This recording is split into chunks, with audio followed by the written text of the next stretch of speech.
विशेष चर्चा पर हम अपने मेहमानों से आपको रूबरू कराने हमारे साथ हमारे स्टूडियो में डायरेक्टर दीप कुमार जैन साहब हैं, डॉक्टर महेंद्र शर्मा हमसे जुड़े हुए हैं, आयुर्वेदाचार्य हैं, आयुर्वेदिक चिकित्सक हैं, और बांदा से वरिष्ठ चिकित्सक अतुल सक्सेना जी हमारे साथ हैं। डॉक्टर अतुल सक्सेना से हम सबसे पहले जाएंगे। डॉक्टर साहब, जिस तरह का संक्रमण मध्य प्रदेश में, उत्तर प्रदेश में हो रहा है, जिस तरह पूरे देश में संक्रमण को कोरोना को लेकर भयावह स्थिति है, अस्पतालों में बेड की जरूरत है, लेकिन वो बेड पूरे नहीं हो पा रहे हैं, ऑक्सीजन की कमी है, आखिर आदमी जाए तो कहां जाए, सरकारें मौन हैं। एक चिकित्सक के नाते मैं आपसे ये पूछना चाहता हूं कि किस तरह से आम आदमी को जो संक्रमित होता है या ऐसे लक्षण आते हैं तो उन्हें एहतियातन तौर पर क्या कदम उठाने चाहिए? अनूप जी, धन्यवाद, नमस्कार जी, और सभी स्टूडियो में उपस्थित लोगों को नमस्कार, दर्शकों को नमस्कार जी। सबसे पहले मैं ये बताना चाहूंगा कि कोरोना से डरना नहीं है। जी जी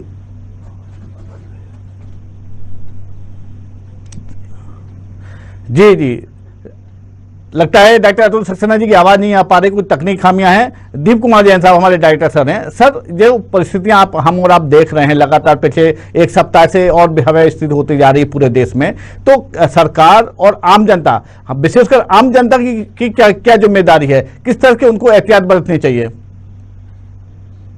विशेषकर डॉक्टर लोगों को यह यानी सरकार को भी सुनिश्चित कराना चाहिए कि वो हद में रह के ही किसी भी प्रकार के अपने निर्णय लें। जिस तरीके से आज की समय में जो पंचायत चुनाव यूपी में चल रहा है, उससे तो लग रहा है कि कोरोना कहीं है ही नहीं।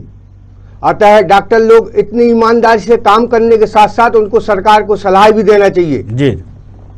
लेकिन जनता की भी सर जिम्मेदारी है, जनता को भी ध्यान रखना चाहिए कि हमें कम से कम भीड़ वाले इलाकों में नहीं जाना चाहिए, हमें कम से कम जो प्रोटोकॉल डॉक्टर कहते हैं या जो सरकार प्रशासन कह रही है, अधिकारी कह रहे हैं, उसका पालन करना चाहिए। हम देखते हैं सर कई बाजारों में भीड़ जुट जाती है। चलिए, उत्तर प्रदेश में इलेक्शन हो रहे हैं तो वहां पे अगर कोरोना प्रोटोकॉल का पालन नहीं हो रहा है तो कम से कम जहां चुनाव नहीं हो रहे हैं वहां तो जनता को ध्यान रखना चाहिए कि नहीं रखना चाहिए? सर, जनता को ध्यान रखना चाहिए, जनता ध्यान भी रख रही है और सरकार के नियमों का पालन भी कर रही है, पर जनता कहां तक आखिर इसको झेलेगी जी जी, और जनता कहां तक इस तरीके से दोहरे मापदंड का पालन करेगी जी जी, इसको सुनिश्चित सरकार को ही करना पड़ेगा जी जी। डॉक्टर अतुल सक्सेना जी, मेरी आवाज सुन रहे हैं आप? जी सर, मेरा सवाल था, तकनीक आने से आपकी आवाज नहीं आ पा रही थी। मैंने जो सवाल आपसे किया था उसका जवाब दें प्लीज। जी, सबसे पहले तो नमस्कार, और मेरा ये कहना है सर कि कोरोना से डरना नहीं है, सावधान रहना है। जी जी, हमारे डॉक्टरी में एक कहावत है, prevention is better than cure. Sir, यानी बीमारी से बचाव इलाज से बेहतर है। इलाज तो बीमार होने के बाद होगा, और अगर आप बचाव कर लेते हैं तो बीमार नहीं होंगे। जी जी। तो सरकार ने जो कुछ भी व्यवस्थाएं की हैं, क्योंकि हमारी जनसंख्या बहुत ज्यादा है, इस वजह से हो सकता है कि बहुत सारी परेशानियां आ रही हों। जी जी। लेकिन हमारे उत्तर प्रदेश और मध्य प्रदेश में जो जितना मैं जान पा रहा हूँ, मैं सबसे पहले जन साधारण से ये निवेदन करना चाहूंगा कि आपको बचाव करना है, और बचाव में हर व्यक्ति की भागीदारी बहुत जरूरी है। बिना पूरे समाज को साथ में लिए हुए इस कोरोना से हम नहीं लड़ सकते। इसका मैं आपको एक उदाहरण देना चाहूंगा। मान लीजिए मुझे कोरोना हुआ और मुझे 1 दिन या 2 दिन थोड़ा सा खांसी जुकाम बुखार आया और उसके बाद मैं ठीक हो गया, तो मैं लापरवाह हो गया, भाई मुझे तो कोरोना से कोई परेशानी नहीं। लेकिन मुझे कोरोना हुआ और मैंने अपने आसपास के लोगों को भी कोरोना दे दिया। हो सकता है उनको भी कोरोना ना हो, थोड़ा सा कुछ परेशानी हो और ठीक हो जाए, लेकिन वो लोग आगे और देते जाएंगे, और शायद 50वां या 100 के बाद 1000वां कोई आदमी ऐसा जिसकी की इम्यूनिटी कम होगी, उसको कोरोना बहुत सीरियसली बीमार कर देगा, जो कि उसके लिए जानलेवा भी हो सकता है। और वो हो सकता है कि मेरा ही परिचित हो या मेरा कोई रिश्तेदार हो। बिल्कुल बिल्कुल। यानी कि हम सब बिना, मेरी बात को ध्यान दें, बिना किसी तनख्वाह के, बिना कोई पैसा लिए कोरोना के नौकर बन गए और उसके कैरियर बन गए। बिल्कुल बिल्कुल बिल्कुल। तो अगर हम लोग मास्क लगा लें सब लोग, जी, सोशल डिस्टेंसिंग का प्रयोग करें, अपने हाथ साफ रखें। तो यदि मैंने ही शुरुआत कर दी होती तो मुझसे आगे नहीं बढ़ता, और मुझसे आगे नहीं बढ़ता तो और आगे नहीं बढ़ता। तो ये सबसे ज्यादा जरूरी है। अन्यथा मुझे बड़े अफसोस के साथ ये कहना पड़ रहा है कि ये कोरोना हर उस व्यक्ति को जिसकी की इम्यूनिटी कमजोर है उसको स्ट्राइक कहीं ना कहीं कभी ना कभी जाकर के करेगा और उनके लिए बहुत घातक सिद्ध होगा, जो कि हमारे आपके किसी के भी प्रियजन हो सकते हैं।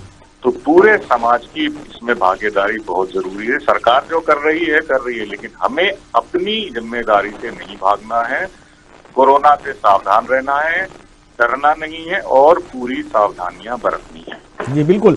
डॉक्टर महेंद्र शर्मा साहब हमारे साथ हैं। महेंद्र सर, आप मेरी आवाज सुन पा रहे हैं? जी सर, सुन रहा हूं। सर, मेरा सवाल ये है आपसे कि जिस तरह से कोरोना का संक्रमण भयावह स्थिति हो रहा है और लोग, जैसे डॉक्टर अतुल सक्सेना ने कहा कि डरते हैं, थोड़ा सा कुछ हुआ तो वो इलाज नहीं कराते हैं या दवा ले लेते स्वस्थ हो जाते हैं, लेकिन वो कैरियर का काम कर रहे हैं। मेरा सवाल ये है कि जो लोग डरते हैं वो इलाज नहीं करा रहे हैं या आयुर्वेद का एलोपैथिक इलाज नहीं करा रहे हैं, तो उनकी रुचि, उनका रुझान आयुर्वेद और एलोपैथी होम्योपैथी पे जाता है। तो मेरा सवाल ये है कि कोरोना संक्रमण से निपटने के लिए या कोरोना की बीमारी से सही होने के लिए होम्योपैथी आयुर्वेदिक कितनी कारगर हो सकती है सर?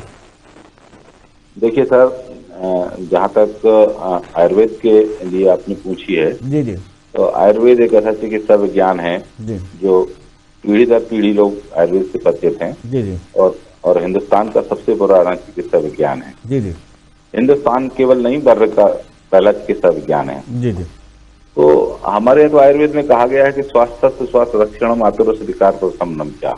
जी जी, तो स्वस्थ व्यक्ति के स्वास्थ्य की रक्षा करना, और आतुर जो होता है, आतुर माने रोगी, जी जी, जो रोगी है उसके विकारों का समन करना। जी जी, तो हम तो स्वस्थ व्यक्ति के स्वास्थ्य की रक्षा के लिए भी विचार करते हैं, और जब रोगी हो जाता है तो उसके उपचार की बात करते हैं। बिल्कुल। तो आज कोरोना के संदर्भ में जो हम लोग चर्चा कर रहे हैं, जी जी, उसमें अगर आयुर्वेद के सिद्धांत को का पालन करते हुए लोग कोरोना से लड़ाई लड़ें तो आयुर्वेद में असीम संभावनाएं हैं। जी, और आयुर्वेद में अभी वर्तमान में जो रिसर्च हुई है उनने साबित भी किया है। आयुर्वेद की दवाइयों को पूरे विश्व ने स्वीकार कर लिया है, आयुर्वेद की उपयोगिता को भी स्वीकार किया है। तो आयुर्वेद में अपार संभावनाएं हैं जी, और आयुर्वेद का प्रयोग किया जा सकता है कोरोना की लड़ाई में। जी जी। सर, मेरा सवाल ये है कि जिस तरह से एलोपैथी डॉक्टर्स बताते हैं कि प्राथमिक तौर पर आपको क्या उपाय करना चाहिए, आयुर्वेद में ऐसा कुछ है कि मरीज अगर संक्रमित होता है या उसको ऐसा कुछ सिम्टम्स आते हैं या उसको लक्षण समझ में आ रहे हैं, तो आयुर्वेद के हिसाब से क्या प्राथमिक तौर पे उन्हें क्या एहतियात बरतना चाहिए, क्या उपयोग करना चाहिए?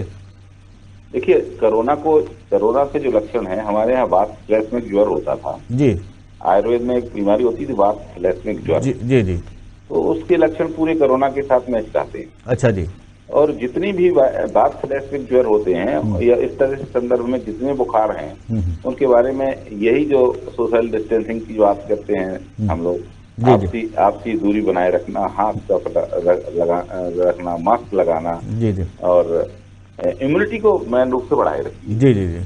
जो हमारी जो रोग प्रतिरोधक क्षमता है, हाँ हाँ, शरीर में परमात्मा के द्वारा दी हुई रोग प्रतिरोधक क्षमता है, वो क्षमता हमारे हर बीमारी के खिलाफ लड़ती है। जी जी, वो परमात्मा ने गॉड गिफ्ट के रूप में हमको दी है। जी जी, बिल्कुल। तो उस क्षमता को हमको बढ़ाए रखना है, उसकी रक्षा करना है। सर, सोशल मीडिया में चलता है कि अजवाइन ले लीजिए या कुछ ऐसी कई चीजें फिटकरी की बात हो रही है, या तमाम ऐसी चीजें हैं जो देसी नुस्खे हैं उसकी बात कर रहे हैं, तो ये कितना असरकारक है या नहीं? नहीं सर, देखिए, जितने हमारे काढ़े हैं जी, काढ़े में जो देसी चीजें हैं, जैसे लौंग है जी, दालचीनी है जी, काली मिर्च है जी जी, तुलसी है, ये सारी चीजें इम्यूनिटी बूस्टर के रूप में काम कर रही हैं जी। और जैसे अब तुलसी है, तुलसी के बहुत सारे गुण हैं और डोज के आधार पर उसको हम लोग चयन करते हैं, देते हैं। तुलसी को 50 जगह उपयोग करते हैं जी जी। तो इसलिए आयुर्वेद की जो औषधियां हैं वो गुण दोष के आधार पर हम लोग तय करते हैं और देते हैं। जी जी। लेकिन सर ये कहा जाता है कि आयुर्वेद से तो तत्काल लाभ नहीं मिलता पेशेंट को, मरीज को, संक्रमित को। कोरोना ऐसा है कि अगर ज्यादा लापरवाही करें तो वो और भी ज्यादा घातक हो सकता है। तो ऐसा कुछ आपके पास ऐसा कोई उपचार है या ऐसी कोई पैथी है या ऐसी कोई इलाज का तरीका है जैसे तात्कालिक लाभ मिले पेशेंट को? अब तात्कालिक लाभ के लिए तो सर बचाव ही एक तात्कालिक लाभ है जी। और जब व्यक्ति संक्रमित हो जाता है तो एलोपैथी के लोग भी हाथ पैर उठा देते हैं। जी जी जी। जैसे अगर एलोपैथी के लोग ये बात कहते हैं कि आयुर्वेद में कोई ऐसी तात्कालिक लाभ के लिए कोई उपचार नहीं है। जी जी। तो कोरोना के संदर्भ में जो मेरी जानकारी है जी, अभी तक कोई पेटेंट कोई कोरोना का नहीं हुआ है। जी जी। तो अब पेटेंट नहीं हुआ है तो किस दवा को कितना प्रभावी मांगेंगे? नहीं सर, जैसे आपने कहा कि काढ़ा पीना चाहिए, भाप लेना चाहिए, कई ऐसी चीजें हैं जिसका उपयोग करने से तत्कालिक लाभ मिल सकता है। और ये सारी चीजें एलोपैथी वाले डॉक्टर भी कहते हैं, यही भी कहते हैं काढ़ा पीजिए, गर्म पानी पीजिएगा तो इससे संक्रमण अंदर जाने से बचता है। तो यही मैं जानना चाहता हूं कि क्या ये इन सब चीजें जो मैं आपसे डिस्कशन कर रहा हूं वो क्या कारगर हैं? और बचाव में अगर आप भाप लेते हैं तो बहुत गुणकारी है। नाक में हमारे यहाँ एक नस होता है, नस में एक तेल डालते हैं जो अणु तेल है। जी। अणु तेल है, सरवंद तेल है, उसकी नस देते हैं। जी जी। तो वो भी बहुत बचाव करता है अगर आप डेली डालें।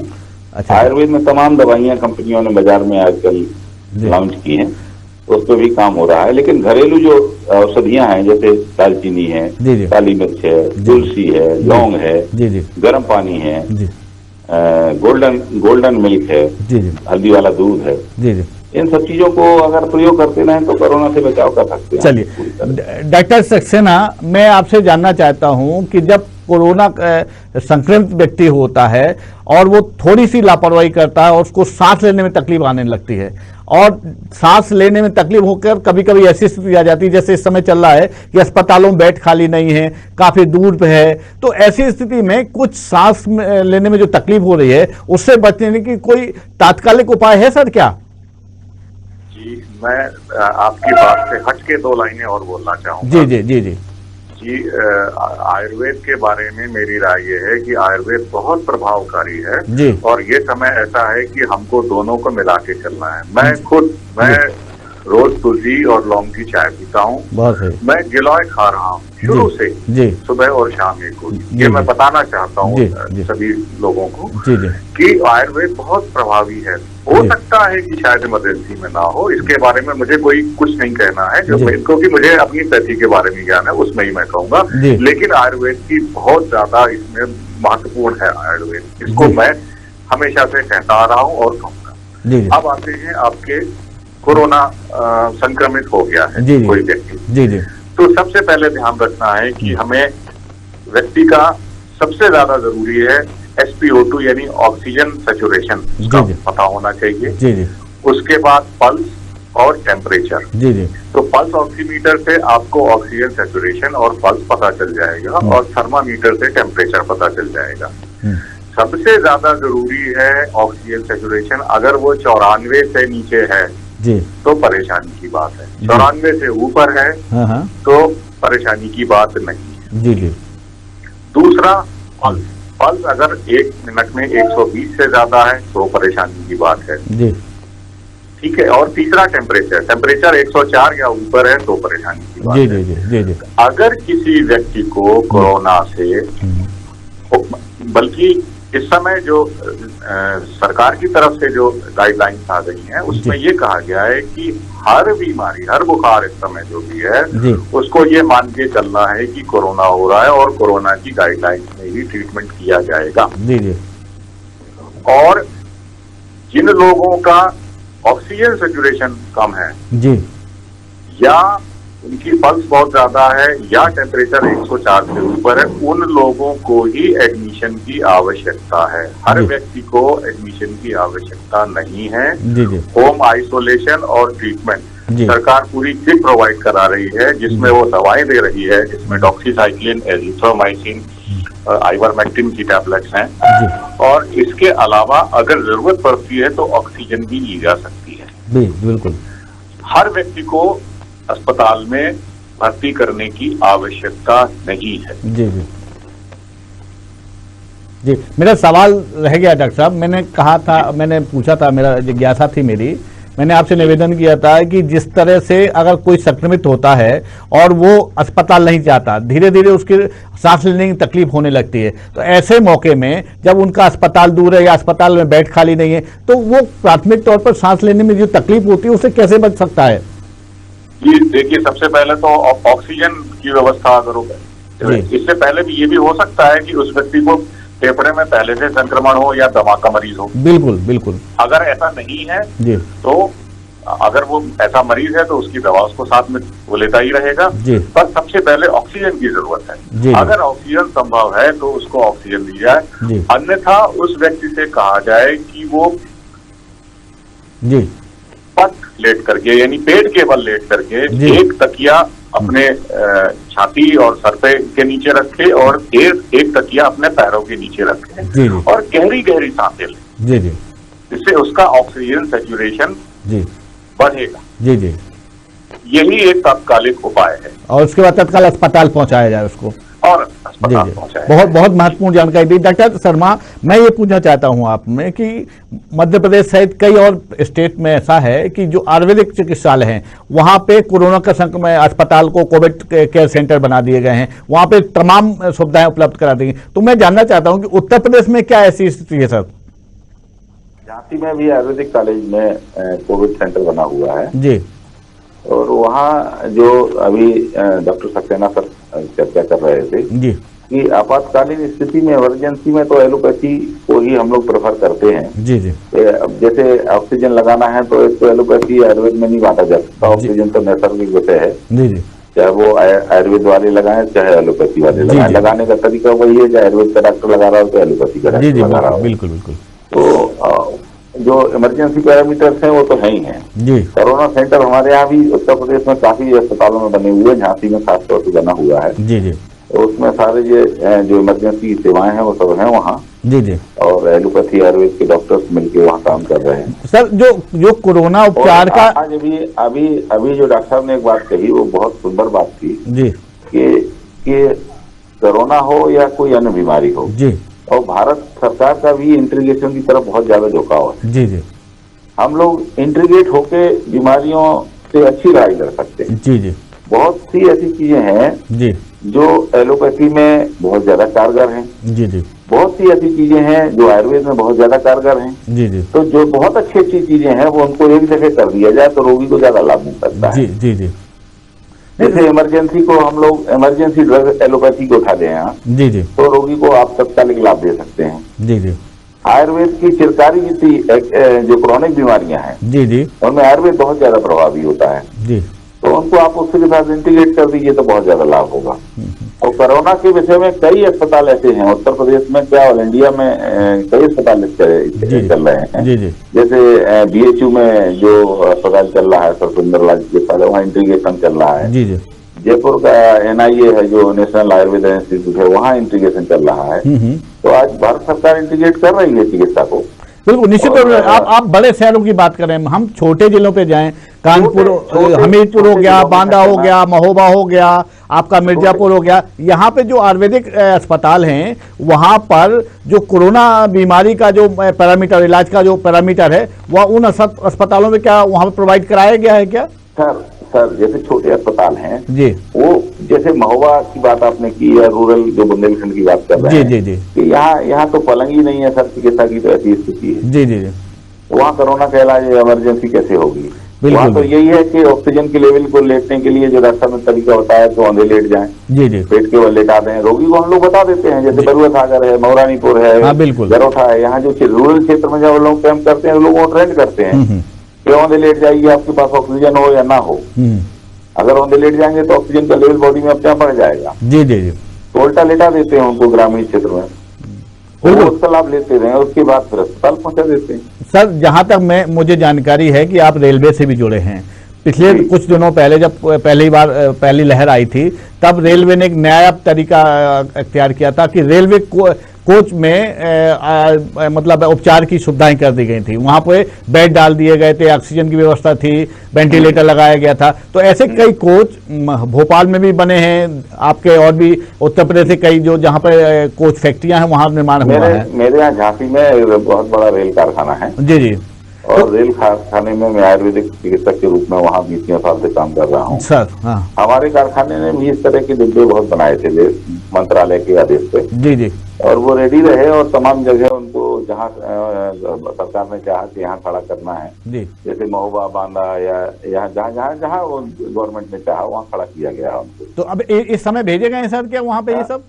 हाँ, अभी भी कहीं कहीं लगे हुए हैं। कहाँ पे सर, कितने, कोई अगर नंबर बता सकते हैं? अभी इस लहर में, सेकंड लहर में तो नहीं लगे रहे, झांसी में भी लगे हुए थे, पूरी गाड़ी खड़ी थी। अच्छा अच्छा। नहीं सर, मेरा यही जिज्ञासा है, मेरा सवाल यही है कि जब अस्पतालों में बेड नहीं मिल रहे हैं, परेशान हो रहे हैं मरीज, परेशान हो रहे हैं, तो ये जब आपने जब लाखों करोड़ों रुपए खर्च करके इस तरह की व्यवस्थाएं की थी, तो इन कोचों का उपयोग क्यों नहीं हो रहा है सर? अब वो सर सरकार का भी अपना विषय है, कहाँ लगाए हैं वो समय। लेकिन वो पिछली लहर में तो झांसी में एक गाड़ी खड़ी रही थी, बांदा में भी खड़ी हुई, महोबा में भी खड़ी हुई, मुझे मालूम था। चलिए पूरी तैयारी। चलिए अब एक राजनीतिक प्रश्न कर लूं मैं डॉक्टर अतुल सक्सेना जी से। सर, जिस तरह से कोरोना का संक्रमण है, आपके उत्तर प्रदेश में पंचायती राज का चुनाव चल रहे हैं, मतदान चल रहे हैं, क्या सर आप लोग जनता से जुड़ते हैं? आपके यहाँ पेशेंट आते हैं, जनता, सरकार से भी आप लोग वास्ता रखते हैं, सरकार के नुमाइंदों से भी बात करते हैं, जिला प्रशासन से भी बात होती है, तो कम से कम एक चिकित्सक होने के नाते आप लोगों ने सुझाव नहीं दिया सर कि अगर आप इलेक्शन करा रहे हैं तो कम से कम सोशल डिस्टेंसिंग का पालन करना चाहिए, मास्क की आवश्यकता होना चाहिए? सर, क्या ये जिस तरह की वोटिंग है, जिस तरह के चुनाव है, वो किसी के कोरोना संक्रमित या आम आदमी की जान पर भारी नहीं हो रहा है? जी, ये राजनीतिक प्रश्न है। मैं डॉक्टर होने के नाते इतना ही कहना चाहूंगा कि किसी भी तरह की सोशल गैदरिंग जो कि अवॉइड की जा सकती है, हमेशा अवॉइड की जानी चाहिए इस कोरोना के समय में। और जो हो गया वो हो गया, आगे के लिए ध्यान रखना चाहिए। और इसमें एक चीज और मैं जोड़ना चाहूंगा कि सरकार की तरफ से तो प्रोटोकॉल पूरी तरह से फॉलो करवाए जा रहे हैं, लेकिन मेरा पिछले वर्ष से लेकर अब तक का मेरा व्यक्तिगत अनुभव है, मेरे कुछ मित्रों का भी अनुभव यही है कि जनता ही ज्यादा लापरवाही बरत रही है। तो अगर इलेक्शन, जो कि हम समझते हैं कि नहीं होना चाहिए था, लेकिन अगर हुआ है तो पूरे प्रोटोकॉल के साथ किया गया था, लेकिन जो लोग उसमें इन्वॉल्व हुए, अगर वो लोग प्रोटोकॉल नहीं फॉलो कर रहे हैं तो जितना सतर्कता बरतने की कोशिश की गई थी उसकी जगह इससे नुकसान ही है। डॉक्टर साहब, आप जनता की बात कर रहे हैं, इस देश के जो सत्ता चला रहे हैं वो बड़ी बड़ी सभाएं कर रहे हैं, वो वोट मांगने जा रहे हैं, जनता तो निरीह है, जनता बेचारी क्या करे? अरे प्रशासन का काम है सर, उनसे कहें, नेताओं का काम है कि अवॉइड करें, सभाएं नहीं करना है। कोरोना ऐसा संक्रमण है जिससे लोगों को जिताना है, लोगों को बचाना है। चुनाव तो होते रहेंगे साहब, सत्ता आपकी रहेगी, कहीं भागने वाली नहीं है, लेकिन कम से कम एहतियात तो बरतना चाहिए राजनेताओं को, प्रशासन को भी नेताओं के सारे पे नहीं चलना चाहिए, उन्हें भी कहना चाहिए नहीं सर हम चुनाव नहीं करा सकते हैं, या सर हम इस तरह से आपकी रैली को अनुमति नहीं देते हैं। ये सारी चीजें नैतिकता के आधार पर तय होने चाहिए। शर्मा सर, आपसे मैं जानना चाहता हूं कि जो ये चुनाव हो रहे हैं, जल्दी से आपका कमेंट चाहूंगा, क्या ये उचित है? Doctor Mahendra Sharma sir. चुनाव तो सरकार का एसेंशियल पार्ट होता है जी, वो तो होना ही चाहिए जी, लेकिन जैसा कि अभी डॉक्टर सक्सेना बता रहे थे कि सरकार प्रोटोकॉल के तहत चुनाव करा रही है जी, लेकिन कहीं ना कहीं वो प्रोटोकॉल सरकार के स्तर पर भी टूट रहा है और पब्लिक के स्तर पर बिल्कुल बिल्कुल बिल्कुल सरकार के स्तर पर कम टूट रहा है और पब्लिक के स्तर पर ज्यादा टूट रहा है जी। तो अब सर आप कह रहे हैं पब्लिक के स्तर पर ज्यादा, आपकी कुछ मजबूरियां होंगी, मैं मानता हूं, लेकिन सर सरकार जनता को कौन बांध के रखता है? जनता को कौन सलाह देता है? जनता को कौन कंट्रोल करता है? सरकार, उनके नुमाइंदे ही, प्रशासन ही करता है ना सर। अगर जनता, प्रशासन चाह लेगा तो जनता कैसे कर सकती? आप तो ये सब चीज समझते होंगे ना सर? बिल्कुल ठीक बात है। देखिए, सरकार की इच्छा शक्ति के ऊपर तो बहुत कुछ डिपेंड करता है जी सर, लेकिन सरकार की प्राथमिकताएं भी तो हैं सर।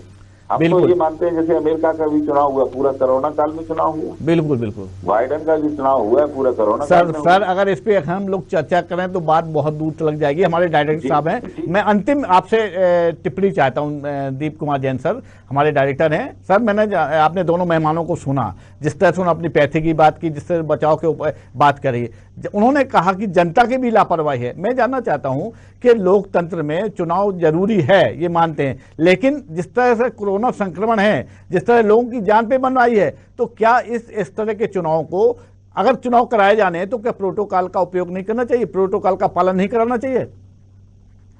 मैं तो इस बारे में दोनों डॉक्टर साहब से थोड़ा सहमत भी हूं और थोड़ा असहमत भी हूं, क्योंकि उनकी मजबूरियां हैं, इसलिए वो बोल रहे हैं इस तरीके का कि सरकार को चुनाव करवाना चाहिए। परंतु सरकार यदि चुनाव करवाएगी तो जनता का वोट देने का जन्मसिद्ध अधिकार है, और जनता वोट देने जाएगी तो जनता की लापरवाही हो रही है। परंतु सबसे बड़ी चीज है, सरकार जो है ना इस तरीके के चुनाव अपने मीडिया से भी करवा सकती है। यानी आप जो आपके पास मोबाइल नंबर है और दूसरे साधन का उपयोग करके मीडिया सिस्टम अपना के उस तरह नई पद्धति लाना ही पड़ेगी। जब तक आखिर सरकार इस तरीके से लोगों को दुविधा में बांट के और दुविधा में असमंजस में रख के इस तरीके कोरोना और फैलेगा और भयावह स्थिति निर्मित होगी। अतः चुनाव हमेशा अच्छी पद्धति से करवाने के लिए ये बिल्कुल सही है, तरीके से सिस्टम अपनाना ही पड़ेगा। सर बिल्कुल सही बात है, लेकिन ये जरूरी है। देखिए जिस तरह से आप चुनाव पद्धति चेंज करने की बात करें, ये तो एक अलग प्रक्रिया है, लेकिन ये तय है कि लोकतंत्र आवश्यक है देश के लिए, लेकिन किसी की जान पर बन जाए और उसके बावजूद भी लापरवाही करके इसको लगातार चुनाव कराए जाएं और उसमें प्रोटोकॉल का उपयोग ना किया जाए, ये बहुत ही गलत बात है। फिलहाल इस चर्चा में इतना ही। तीनों मेहमानों का बहुत बहुत धन्यवाद। फिर किसी नए मुद्दे के साथ आपसे कल फिर रूबरू होंगे, तब तक के लिए नमस्कार।